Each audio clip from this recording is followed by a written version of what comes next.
Why most people quit before they win. Most people never lose because of lack of talent. They never lose because the dream was impossible.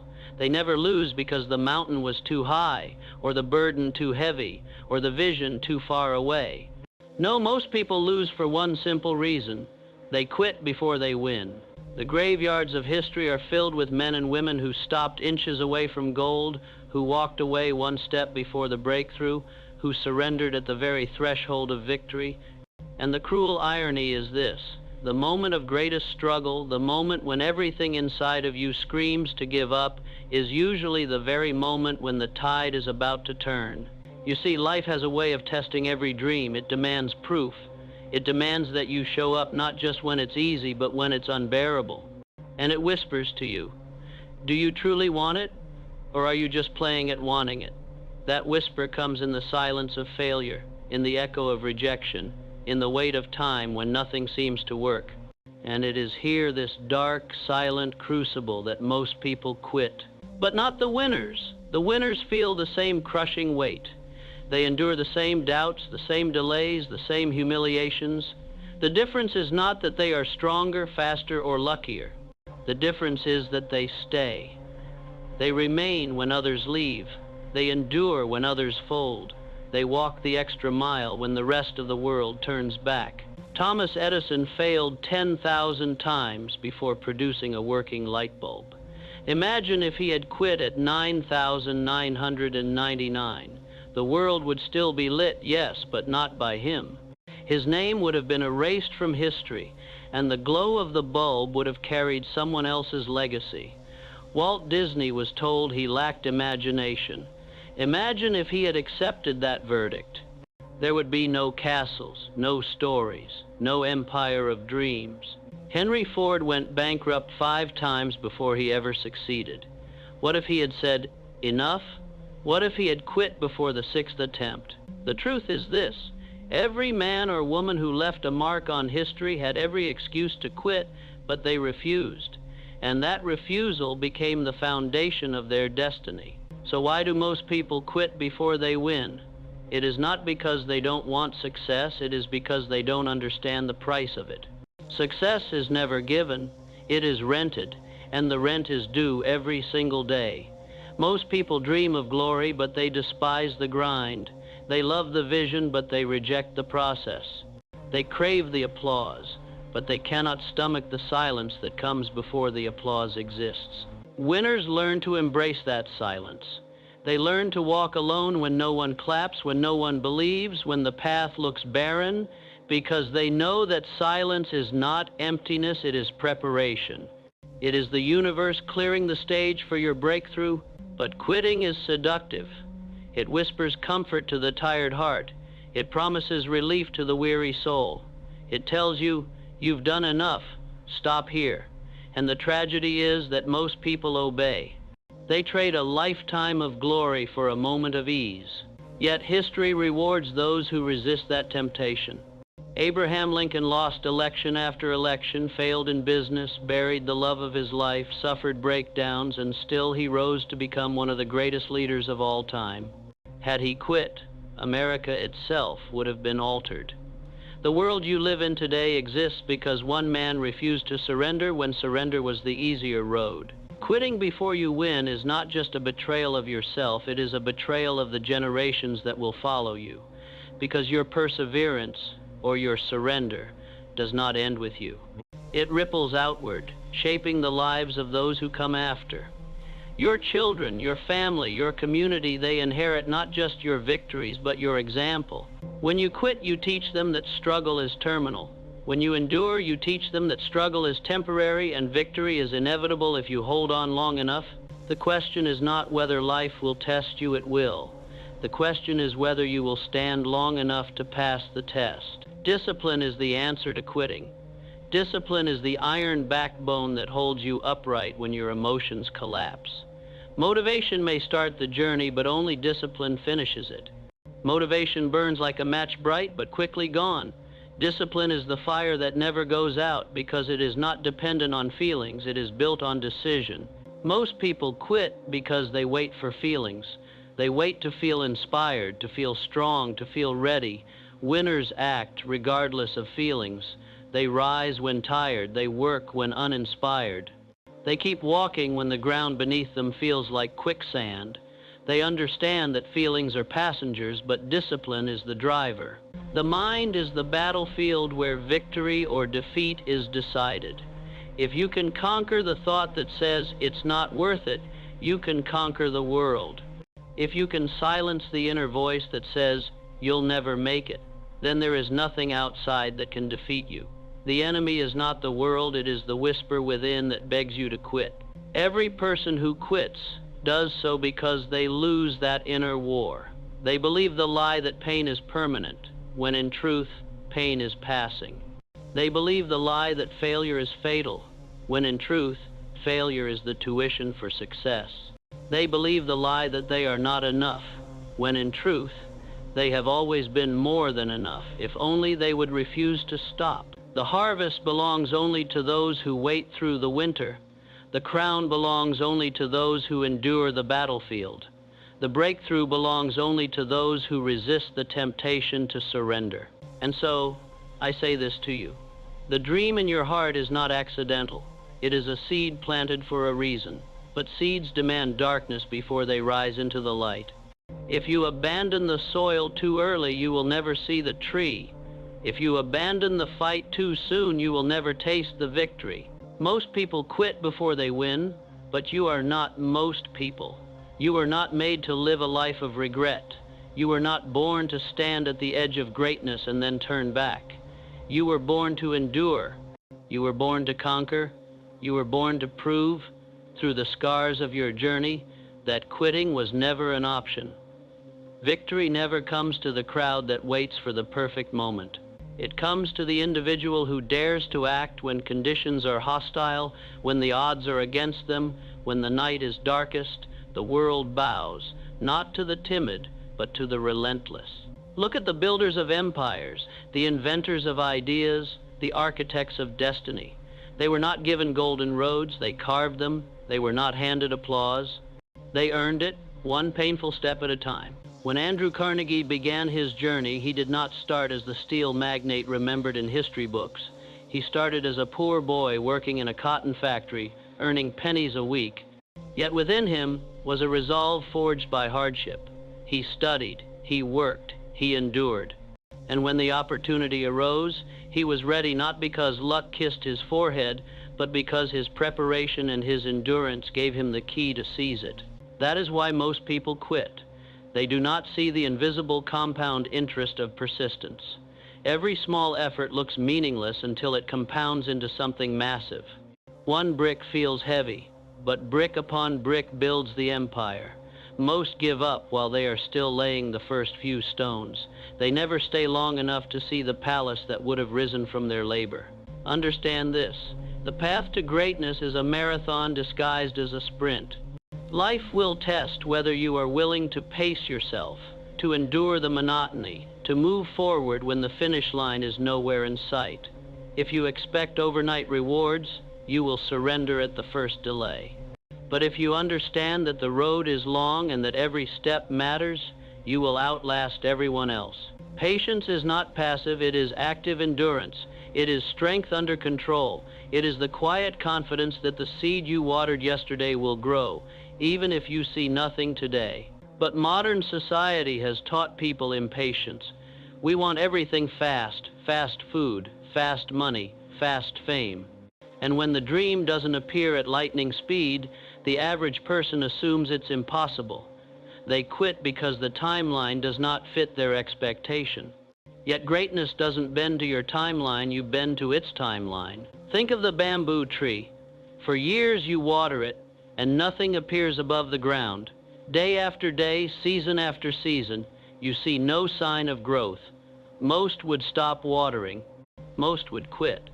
But those who keep watering, those who trust the process, one day wake up to see the bamboo shoot erupt from the soil, growing 90 feet in just weeks. Did it grow in weeks? It grew underground for years, building a root system strong enough to support its towering height. That is your dream, hidden, silent. invisible, yet alive. And most people quit before the roots are ready, before the explosion of growth appears. The mind must be trained to see beyond today. The farmer does not despair when planting a seed because he knows harvest is inevitable if he remains faithful. But in life, people lose faith in their own harvest. They stop planting, they stop watering, they quit. This is why vision is everything. Without vision, pain feels meaningless. With vision, pain becomes proof. With vision, rejection becomes redirection. With vision, delay becomes development. Vision is what kept Martin Luther King Jr. marching when dogs and hoses were unleashed against him. Vision is what kept Nelson Mandela alive through decades of imprisonment. Vision is what drove Steve Jobs to return to Apple after being fired from his own company. Without vision, the heart faints. With vision, the heart becomes unstoppable. Do you know why most people quit before they win? Because their vision is too small. A small vision cannot withstand a great storm. If your dream is only about making money, the first setback will break you. If your dream is only about applause, the silence will kill you. But if your vision is rooted in purpose, if it is tied to something larger than yourself, then nothing can stop you. Purpose makes men immortal. Purpose makes women unbreakable. Purpose is the fuel that keeps the fire alive when the body screams to quit. So, ask yourself, why are you doing this? If your answer is shallow, your endurance will be shallow. But if your answer runs deep, if it is about family, legacy, impact, destiny, then quitting will never be an option. Discipline without vision is drudgery. Vision without discipline is fantasy. But together, vision and discipline forge destiny. The people who quit before they win often make one fatal mistake. They measure progress by the visible results instead of the invisible growth. They think, I've worked for months and nothing is happening. But something is happening inside you. You are becoming resilient. You are becoming stronger. You are becoming sharper. And when the moment of opportunity arrives, you will be ready. History is full of men and women who were overlooked, underestimated, and dismissed until the day they could no longer be ignored. Oprah Winfrey was told she was unfit for television. Michael Jordan was cut from his high school basketball team. J.K. Rowling was rejected by publisher after publisher. Had they quit, the world would have been robbed of their gifts. Their greatness did not emerge because life was easy. It emerged because they stayed when quitting would have been justified. Do not confuse delay with denial. Do not confuse failure with finality. Every setback carries a seed of equal or greater opportunity, but you must stay long enough to find it. And here is the most brutal truth. The closer you are to your breakthrough, the harder the resistance becomes. Quitting feels most tempting right before the victory arrives. Why? Because life knows you are near the threshold, and it demands to know if you are worthy to cross. The resistance intensifies because the reward is near. It is at this point, this final threshold, that most people surrender. They cannot see how close they are. They cannot feel the nearness of their reward, and so they lay down their sword at the very gate of triumph. But you must not. You must be the one who keeps pressing when the night is blackest, who keeps moving when your legs are trembling, who keeps believing when everything around you says it's over. Because history does not remember those who almost succeeded. It remembers those who refuse to quit. So hold the line, stand your ground, endure the storm, because beyond it lies a sunrise so radiant it will erase the memory of your suffering. And when you stand in that light, when you taste the victory that others forfeited, you will understand why most people quit before they win and why you never will. Resilience is not built in comfort. It is forged in the fire. It is born when everything collapses and yet you rise anyway. It is the silent strength that whispers, "Try again," when the world laughs at your failure. Most people quit because they confuse resilience with luck. They think the winners were spared from pain. They think the champions were chosen by fortune. But look closely. Every champion has scars. Every winner has wounds. Every conqueror has walked through valleys darker than you can imagine. The difference is not the absence of pain, it is the refusal to let pain have the final word. Resilience is why Edison kept testing after thousands of failures. Resilience is why Lincoln stood tall after defeat upon defeat. Resilience is why Helen Keller, blind and deaf, became a voice for millions who had none. Their lives scream this truth. You are stronger than you believe. But resilience alone is not enough. You must be adaptable. Because life does not give you a straight path. It twists, it turns, it throws detours and dead ends. Those who quit do so because they mistake a detour for a dead end. They stop moving when they should pivot. They bury their dream when they should simply change their method. The oak tree that refuses to bend in the storm is the oak tree that breaks. The reed that bends survives. Adaptability is not weakness, it is strength under wisdom. It is the ability to change the strategy without abandoning the goal. Henry Ford once said, "Failure is simply the opportunity to begin again, this time more intelligently." That is adaptability. To learn, to adjust, to refine. Most people quit because they repeat the same mistake until it breaks them. The wise persist, but they persist with new insight, new strategy, new strength. Life will demand that you reinvent yourself, not once, but many times. The winners are those who embrace reinvention. The quitters cling to their comfort and call it fate. Do not cling, do not stagnate. Flow like water, strike like fire, rise like the sun. Resilience and adaptability together create unstoppable force. One without the other collapses. With resilience you endure. With adaptability you evolve. Endurance and evolution, these are the twin wings of destiny. But here lies the deeper secret. When you refuse to quit, when you adapt instead of surrendering, you are not just chasing a dream, you are being transformed. You are becoming the person worthy of the dream. Because what good is success if you are too fragile to hold it? What good is wealth if your character collapses under its weight? What good is influence if you lack the discipline to use it wisely? Most people quit before they win because they think the dream is only about acquisition. They think it's about getting the house, the money, the recognition. They miss the truth. The dream is about transformation. It is about who you become in the pursuit of it. That's why the delay matters.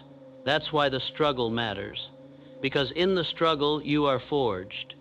In the waiting you are tempered. In the rejection you are sharpened. A diamond is only carbon until it suffers heat and pressure. Gold is only ore until it passes through fire. Steel is only iron until it endures the furnace. And you are only potential until life tests you. Most people quit before they win because they flee the furnace. They cannot bear the heat. They cannot bear the shaping. And so they walk away, never realizing they abandoned their transformation. But those who stay, those who endure the fire, emerge unbreakable. And that unbreakable spirit is the true reward. Remember this, success is not something you pursue. It is something you attract by the person you become. If you become disciplined, success will come. If you become resilient, success will come. If you become adaptable, success will come. The dream is not out there, it is within. This is why gratitude is essential. Because gratitude allows you to see the shaping process not as punishment, but as preparation. When you are grateful, even in failure, even in delay, even in pain, you unlock an energy most people never know. Gratitude transforms suffering into strength. Gratitude transforms setbacks into lessons. Gratitude transforms loneliness into clarity. Most people quit before they win because they curse the process. They see only what is taken, not what is being given. They focus on the wound, not the wisdom. Gratitude flips the lens. It shows you that the very things you thought were breaking you were, in fact, building you. Winners cultivate gratitude daily. They thank the storm because it teaches them to sail. They thank the rejection because it sharpens their resolve. They thank the silence because it builds their faith. Gratitude is not denial of pain, it is recognition of purpose in the pain. And so, resilience, adaptability, gratitude, these are not just qualities of winners, they are requirements. Without them, you will stop short. With them, you will outlast every storm. But understand this clearly, none of these are feelings. They are choices. Resilience is chosen. Adaptability is chosen. Gratitude is chosen. And the act of choosing them again and again when it is hardest is what separates the few from the many. Because the truth is harsh but simple. Life is not fair. Some are born into privilege, others into poverty. Some are given opportunities, others must claw for every inch. But the great equalizer is persistence. The great equalizer is the refusal to quit. The world is littered with men and women who had talent, intelligence, resources, and wasted it all because they lacked persistence. Meanwhile, history honors countless souls who had nothing, yet refused to quit and carved their name into eternity. So what will history say of you? Will it say you had potential, but you quit? Will it say you were inches from victory, but you surrendered? Or will it say you stood when others fell? You endured when others fled. You became when others quit. You see, the battle is not between you and the world. The battle is between you and surrender. If you conquer surrender, the world has no power over you. The greatest tragedy in life is not failure, it is unrealized potential. It is not falling short, it is never knowing how far you could have gone if only you had refused to quit. Every graveyard whispers with unfinished symphonies, unwritten books, unbuilt empires, lives abandoned mid-journey because the climb became steep, because the critics became loud, because the silence became heavy. But every legend, every world changer, every name etched into history is proof of a single law. Victory belongs to the ones who did not stop. Think of Abraham Lincoln again, not as a president, but as a man beaten down by life. He failed in business, he lost elections, he buried his sweetheart, he suffered depression so deep it nearly consumed him. By all accounts, he should have quit. He should have disappeared into the shadows of history. Yet he did not. And because he did not, a nation survived its darkest hour. Consider Nelson Mandela, 27 years behind prison bars, almost 3 decades stolen from his life. Most people would have surrendered, bitter and broken. But Mandela endured, he adapted, he kept his vision alive. And when the cell finally opened, he did not just walk free, he walked into destiny, reshaping the history of a continent. What does this teach you? That the price of greatness is high, but quitting exacts an even higher toll. If you quit, you may gain comfort for a day, but you will lose destiny for a lifetime. Why do most people quit before they win? Because they see only the pain of endurance, not the price of surrender. But the price of surrender is regret, and regret is the heaviest burden a soul can carry. Regret will whisper to you in old age, you could have been more, you could have gone further, you could have left a legacy, and that whisper will haunt you longer than any pain you feel now. The winners understand this. That is why they embrace pain now, to avoid regret later. They trade temporary struggle for eternal reward. They endure sleepless nights to build mornings they can be proud of.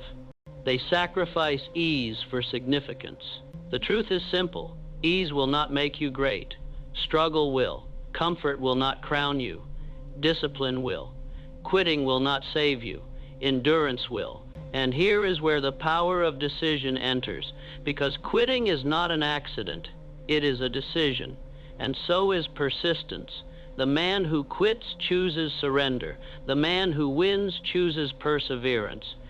Both face pain, both face obstacles, but one chooses to bow while the other chooses to rise. Do not wait for strength to appear before you act. Action creates strength. Every time you rise when you want to quit, you build unshakable resolve. Every time you take one more step when your legs are trembling, you add another layer of steel to your spirit. Step by step, choice by choice, you become unbreakable.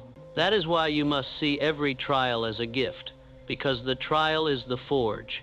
And if you can stay inside the fire without running away, you will emerge with power no one can take. Most people quit before they win because they see failure as the end. But failure is not the end, it is the midwife of success. It delivers you into greatness if you allow it to teach you. Winners look at failure and say, "Good, now I know another way that does not work." Quitters look at failure and say, "This is proof I cannot win." Both are staring at the same circumstance. The difference is interpretation. Interpret your struggle as proof that you are close, not proof that you should stop. Interpret your obstacles as teachers, not enemies. Interpret your scars as medals, not wounds. Because perception shapes persistence. History belongs to those who rewrite the meaning of their pain. So, ask yourself, what will you do when the night is long and the dawn seems far? What will you do when no one believes, when no one supports you, when the applause turns to silence? What will you do when the dream seems buried beneath disappointment? Will you quit like most, or will you rise like the few? Because in the end, the difference between the few who win and the many who quit is not talent, not luck, not even intelligence, it is endurance. The few simply stayed long enough to inherit what the many abandoned. Your victory may not come today, or tomorrow, or next year, but it will come if you refuse to quit. The law of persistence guarantees it. The law of cause and effect demands it. Sow long enough and you will reap. Work long enough and you will break through. Endure long enough and you will win. Imagine yourself years from now standing on the mountain you once dreamed of, looking back at the valley where you almost quit. Feel the gratitude that you kept going. Feel the relief that you did not surrender. Feel the power of knowing that while most people quit before they win, you chose differently. That future self is waiting for you. That victory is waiting for you. But it will not walk to you, you must walk to it, step by step, day by day, choice by choice. And when your legs fail, crawl. And when your voice shakes, whisper. And when your hands tremble, keep building. And when your heart breaks, keep believing. Because no storm lasts forever, no night is endless, no struggle is eternal. Most people quit before they win. But you are not most people. You are the exception. You are the remnant. You are the proof that destiny favors the relentless. So rise, stand tall in the face of fear, endure the fire, resist the temptation to quit. Because your crown is not ahead of you, it is already yours, waiting for the day you arrive. Do not stop until you wear it. Most people have attained their greatest success just one step beyond their greatest failure. Napoleon Hill, Think and Grow Rich.